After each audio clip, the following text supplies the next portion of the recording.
দর্শক, ডায়াবেটিস রোগটি শুধু রক্তের শর্করার রোগ নয়, এটি হৃদরোগের ঝুঁকি বা নানা রকমের জটিলতা বহুগুণ বাড়িয়ে দেয়।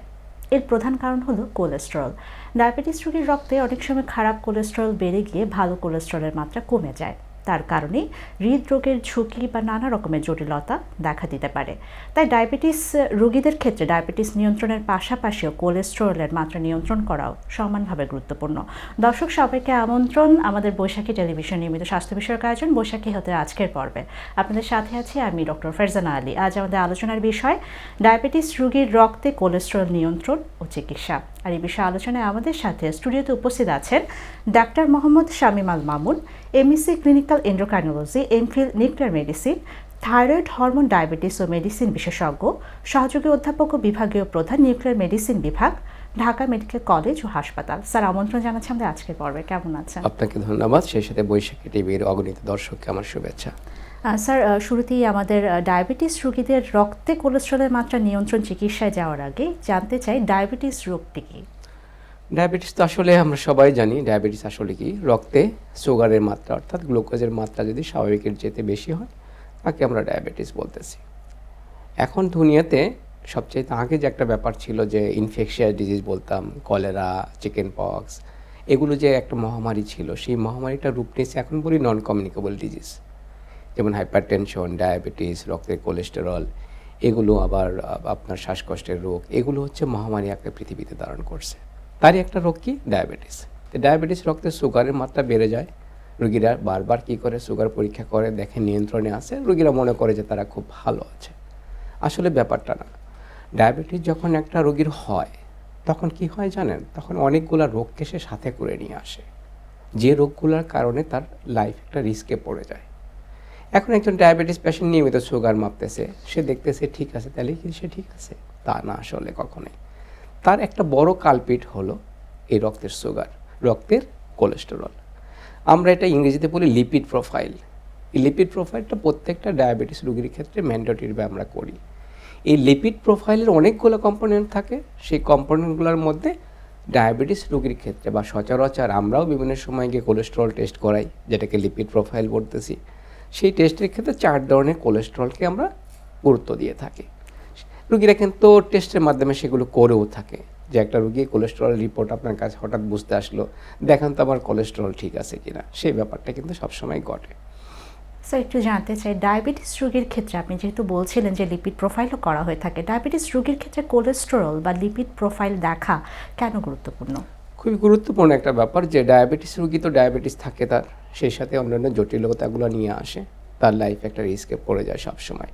তো 4 ধরনের কোলেস্টেরল এই ডায়াবেটিস রোগীদের ক্ষেত্রে না, সবার ক্ষেত্রে 4 ধরনের কোলেস্টেরল থাকে। 3টাকে আমরা বলি অপকারী কোলেস্টেরল, যেটা ক্ষতিকর, এবং একটাকে বলি একটা ভালো কোলেস্টেরল, যেটা বলে গুড কোলেস্টেরল যেটা বলে। 4টা কী কী আছে দেখবেন, যে কোনো রোগী আপনার কাছে একটা রিপোর্ট নিয়ে আসতে পারে। আমরা বলি টোটাল কোলেস্টেরল কত, একটাকে বলি এলডিএল বা লো ডেন্সিটি লাইপোপ্রোটিন কোলেস্টেরল, আর একটা আছে ট্রাইগ্লিসারাইড, এবং একটা ভালো কোলেস্টেরল আছে, তার নাম হচ্ছে এইচডিএল, হাই ডেন্সিটি লাইপোপ্রোটিন। এগুলো প্রত্যেকটার একটা মাত্রা আছে। সেই মাত্রাটা সাধারণ মানুষ থেকে অন্য ডায়াবেটিস রোগীদের ক্ষেত্রে সেই মাত্রাটা একটু আলাদা হয়। যেমন আপনাকে একটা রিপোর্ট দেখালো, দেখা গেলো তার টোটাল কোলেস্টেরলটা আসছে 200। তো ডায়াবেটিস রোগীর ক্ষেত্রে আমরা কত চাই? ওখানে তো রেঞ্জের মধ্যে রুগী দেখলো যে তার রেঞ্জের মধ্যেই আছে, 200-র নিচে তো আছে, তার মানে নর্মাল। একজন ট্রাইগ্লিসারাইড নিয়ে আসলো আপনার 150, 165 নিয়ে আসলো। ডায়াবেটিস রোগীর ক্ষেত্রে এই মাত্রাটা কত আমাদের জানতে হয়। আরেকটা ব্যাপার থাকে, একটা এলডিএল বলি, লো ডেন্সিটি লাইপোপ্রোটিন যেটা বলি, সেই কোলেস্টেরলের মাত্রাটা একটা নির্দিষ্ট মাত্রায় ডায়াবেটিস রোগীর ক্ষেত্রে রাখতে হয়। এখন যেহেতু আমি বলছি যারা ডায়াবেটিস আমরা যারা দেখি তাদের ক্ষেত্রে ডায়াবেটিসের ক্ষেত্রে কোলেস্টেরলের মাত্রাটা নিয়ন্ত্রণটা রেফারেন্স ভ্যালু যেটা, সেটা অনেক কম হয়। তা না হলে কি হতে পারে, কোলেস্টেরল একটা আপনার কি হয়, রক্তনালীতে জমে গিয়ে আমরা বলি অ্যাথেরোস্ক্লেরোটিক চেঞ্জ করে। এই জন্য বলা হয় যে যে কোনো ডায়াবেটিস রোগীর ক্ষেত্রে এই যে অ্যাথেরোস্ক্লেরোটিক চেঞ্জ, সেই চেঞ্জের জন্য কার্ডিওভাস্কুলার রিস্ক যেটা সবসময় বেড়ে যায়। আপনার হার্টের রাত্রি রক্তনালী কি হয়ে গেল, একদম চিকন হয়ে গেল, কোলেস্টেরল জমে যেতে, তাহলে কি হবে, আপনার হার্ট অ্যাটাকের ঝুঁকিটা বেড়ে যাবে। আপনার ব্রেনের রক্তনালী দেখে গেছে কোলেস্টেরল জমে একদম শুরু হয়ে গেল, তাহলে কি হবে, ব্রেন স্ট্রোকের ঝুঁকিটা বেড়ে যাবে। আপনার কিডনির ক্ষেত্রে যদি সেটা হয় তাহলে কিডনির সমস্যা হবে। আপনার পায়ে যদি হয় তাহলে পায়ে কী হবে, আপনার পায়ে আপনি হাঁটতে পারবেন না, একসময় পায়ে যখন ক্ষত হবে সেই ক্ষত কোনো দিনই শুকাবে না। তার সমাধান কী হবে, তখন পাটা কেটে ফেলবেন। এই জন্য বলছিলাম রক্তের কোলেস্টেরলের মাত্রাটা ডায়াবেটিস রোগীর ক্ষেত্রে নিয়ন্ত্রণটা অত্যন্ত জরুরি। যে কথা দিয়ে শুরু করছিলাম আমি, দেখেন যে আমি কেন কোলেস্টেরল টেস্ট করব, তাহলে কি করতে হবে, আজকে যে আর ডায়াবেটিস ধরা পড়লো তাকে নিয়মিতভাবে অন্তত বছরে একবার তাকে কোলেস্টেরলের মাত্রাটা পরীক্ষা করে দেখতে হবে। আমরা বলি না ডায়াবেটিস শুধু ডায়াবেটিস নিয়ন্ত্রণে আছে, সে মনে করতেছে আমি ভালো আছি। সেই ভালো থাকাটা তার আসলে ভবিষ্যতের জন্য যে রিস্ক আমরা যেটা বলি, হার্ট অ্যাটাকের ঝুঁকি, ব্রেন স্ট্রোকের ঝুঁকি, সেই ঝুঁকিগুলোর থেকে তাকে মুক্ত থাকতে গেলে এই কোলেস্টেরল তাকে নিয়ন্ত্রণ রাখতে হবে। স্যার, আপনি কিন্তু বলছিলেন যে ডায়াবেটিস রোগীদের কোলেস্ট্রলের মাত্রা ঠিক কতটুকু থাকা উচিত এবং যদি মাত্রাটা বেড়ে যায় ঝুঁকি কী কী বাড়ছে বা জটিলতা কী কী হতে পারে সে বিষয়ে বলছিলেন। একটু জানতে চাই যে ডায়াবেটিস রোগীদের রক্তে কোলেস্ট্রলের মাত্রা বেড়ে যাওয়ার পেছনে কোনো কারণ আছে কিনা। কোলেস্টেরল একটা, এই যে আল্লাহ তাআলা আপনাকে বানাই দিল বিভিন্ন কোলেস্টেরল, তাই না, সৃষ্টিকর্তা আপনাকে কোলেস্টেরল দিয়ে দিল, সেটা নিশ্চয়ই উপকারী ভূমিকা আছে, তাই না? তাহলে কেন কোলেস্টেরলের মাত্রাটা থাকবে, এই যে কোলেস্টেরলটা থাকবে কেন? উপকারী ভূমিকা অবশ্যই আছে। দেখেন আমরা যেটা খাই, আমরা যে খাবারটা খাই, কোলেস্টেরলযুক্ত খাবার খান বা না খান, সেই খাবারটা প্রথমে কি যায়, আপনার স্টমাকে যায়, আপনার খাদ্যনালীতে যায়, সেখান থেকে এই খাবারটা কোথায় যায়, রক্তে, রক্তের থেকে এটা যায় লিভারে, লিভারে গিয়ে যে কোনো খাবার কি হতে পারে, এই কোলেস্টেরলের রূপান্তর হয়। অনেক রুগী এসে বলে স্যার আমি তো এর কোলেস্টেরলযুক্ত খাবার খাই না, তারপরে আমার কেন কোলেস্টেরল বেশি? সেক্ষেত্রে তাদের এই যে লিভারে যেহেতু তার কোলেস্টেরলটা কী হচ্ছে, যে কোনো খাবার ওখানে কনভার্ট হয়ে কোলেস্টেরল যেটা, সেই কোলেস্টেরলের রূপান্তর হচ্ছে। কেন? এটা নিশ্চয়ই একটা ব্যাখ্যা আছে যে কেন তাহলে কোলেস্টেরলের রূপান্তর হচ্ছে। দেখেন, মানুষ যখন সৃষ্টির শুরুতে একটা ব্যাপার কিন্তু ঘটছিল, খাবার কি এত সহজলভ্য ছিল? মানুষ কী হতো, যাযাবর জীবনযাপন করতো, এক জায়গায় এক থেকে আরেক জায়গায় সবসময় কী করতো, যেত। তাহলে অনেক সময় তারা দেখা যায় খাবারের সন্ধান আছে কিনা এটা কিন্তু তারা জানতো না। জানতো হয়তো অনেক সময় তাদের 2 সপ্তাহ 3 সপ্তাহ তাদের খাবার ছাড়াই থাকতে হতো। এই যে আপনি যে খাবার খেলেন সেটা কোলেস্টেরল আকারে কী হতো, লিভার জমা রাখতো আপনার প্রয়োজন মতো। সেটা কি, আপনি যখন খেতে পারবেন না তখন কী করতো, সেটা আপনাকে শক্তি যোগাতো। কিন্তু এখন কী হয়েছে, এখন তো অ্যাভেলেবল খাবার, আমরা প্রয়োজনের চেয়েতেও বেশি চাই। এই প্রয়োজনের চেয়ে বেশি খাই যে, সেই খাবারটাই কী হয়, কোলেস্টেরল আকারে লিভারের মধ্যে জমা থাকে।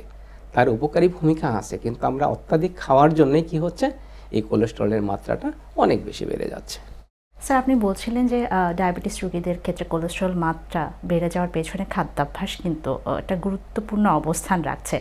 এছাড়া কোলেস্ট্রল নিয়ন্ত্রণের ক্ষেত্রে ডায়াবেটিস রোগীদের চিকিৎসায় আর কি কি ব্যবস্থা গ্রহণ করা যেতে পারে? একটা হচ্ছে খাদ্যাভ্যাস নিয়ন্ত্রণ করবেন, যেসব খাবার আপনার কোলেস্টেরল বাড়ায়। বিশেষত ডায়াবেটিস রোগীদের একটা নির্দিষ্ট প্ল্যান তো থাকেই, একটা খাবারের নির্দিষ্ট পরিমাণ ক্যালোরি আপনি প্রতিদিন নিতে পারবেন, এটা একটা বড় ব্যাপার। আর যে খাবারগুলো কোলেস্টেরল বাড়ায়, বেশি করে বলি যে আপনারা যেগুলো খাই আমরা, বিশেষ করে একটা রোগী প্রচুর পরিমাণে ভাত খাচ্ছে, তার কোলেস্টেরলের মাত্রাটা বাড়বে। আমরা বলি যে হাই গ্লাইসেমিক ইন্ডেক্স যে ফুডগুলো আছে সেগুলো খেলে তার কোলেস্টেরল অবশ্যই বেড়ে যাবে। আরেকটা ব্যাপার থাকে, আমরা যখন জাঙ্ক ফুড খাই বাইরে থেকে প্রচুর পরিমাণে, আইসক্রিম, আপনি কিছুই খান না, প্রতিদিন 2টা করে কক খান, আপনার কোলেস্টেরল হাই হয়ে যাবে। কেউ হয়তো দেখা গেছে যে অ্যালকোহল নেয়, তার ক্ষেত্রে কোলেস্টেরল বেড়ে যাবে। এই যে খাবারগুলো বললাম আমরা, আইসক্রিম, বাইরের খাবার, আপনার চর্বিযুক্ত খাবার, এই খাবারগুলো আপনাকে অ্যাভয়েড করতে হবে কোলেস্টেরলের মাত্রা নিয়ন্ত্রণ রাখতে গেলে। আরেকটা ব্যাপার থাকে, তাহলে কোন খাবারগুলো আপনি বেশি করে খাবেন, হাই ফাইবারযুক্ত খাবার। আপনি কি করেন, আটা খান। আমরা বলি যে ময়দা বাদ দিয়ে আপনি আটা খান, সেটা একটা বড় ব্যাপার থাকে।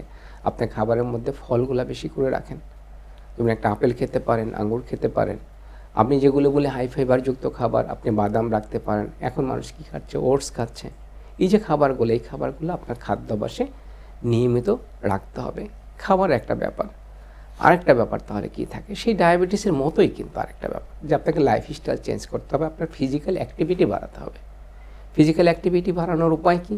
উপায় আমরা বলি যে একটা মানুষকে অবশ্যই ফিজিক্যাল অ্যাক্টিভিটি বাড়াতে হবে, সেটা সপ্তাহে প্রতিদিন যদি 30 মিনিট করে, সপ্তাহে মিনিমাম 150 মিনিট। এটা যদি ফিজিক্যাল অ্যাক্টিভিটি, সেটা আপনি হাঁটতে পারেন, ব্যায়াম করতে পারেন, অনেকে জিমে যায়, জিমে যেতে পারে, সব কিছু মিলে কিন্তু আপনি অ্যাক্টিভ থাকতে হবে। অ্যাক্টিভ থাকলে আপনার কোলেস্টেরলের মাত্রাটা জমবে না। এই 2টা ব্যাপার থাকে। তার পরবর্তী ধাপে আসে আপনার ওষুধ দিয়ে যে চিকিৎসা, সেটার কথা আমরা বলে থাকি। স্যার, কোলেস্ট্রলের মাত্রা কত হলে মেডিসিন দেওয়া উচিত? ডায়াবেটিস রোগীর ক্ষেত্রে এটা সম্পূর্ণই আলাদা। সেটা বলি যে আপনার যদি ট্রাইগ্লিসারাইডের মাত্রা 150, আমরা চাই যে এটা 100-এর নিচে থাকুক ডায়াবেটিস রোগীদের ক্ষেত্রে। এলডিএলের মাত্রা যারা খুব রিস্কে থাকে বিভিন্ন ফ্যাক্টর বিবেচনা করে আমরা 55-এর নিচে চাই। আমরা টোটাল কোলেস্ট্রলের মাত্রাটা আমরা বইয়ে আপনার রুগী যে রিপোর্ট নিয়ে আসে তাকে সেখানে দেখবেন 200 লেখা আছে, আমরা চাই এটা 150-র নিচে থাকুক। এই যে 3টা মাত্রা খারাপ কোলেস্টেরলের ক্ষেত্রে। আর ভালো কোলেস্টেরলের ক্ষেত্রে যেটা বলি, যেটা আমরা বলি যে মেয়েদের ক্ষেত্রে অবশ্যই 40-র উপরে এবং ছেলেদের ক্ষেত্রে 50-র উপরে, এই মাত্রাটা যদি আমরা বাড়াতে পারি তাহলে রোগীগুলো ভালো থাকে। এই মাত্রা নিয়ন্ত্রণের জন্য যে পরিমাণ ওষুধ প্রয়োজন হয় বিভিন্ন ধরনের ওষুধ আপনার চিকিৎসক আপনাকে দিয়ে থাকবে। অসংখ্য ধন্যবাদ আমাদের সাথে সম্পৃক্ত হওয়ার জন্য। দর্শক, সবার সুস্বাস্থ্য কামনা করে শেষ করছি আমাদের আজকের পর্ব। সবাই ভালো থাকুন, সুস্থ থাকুন। ধন্যবাদ সবাইকে।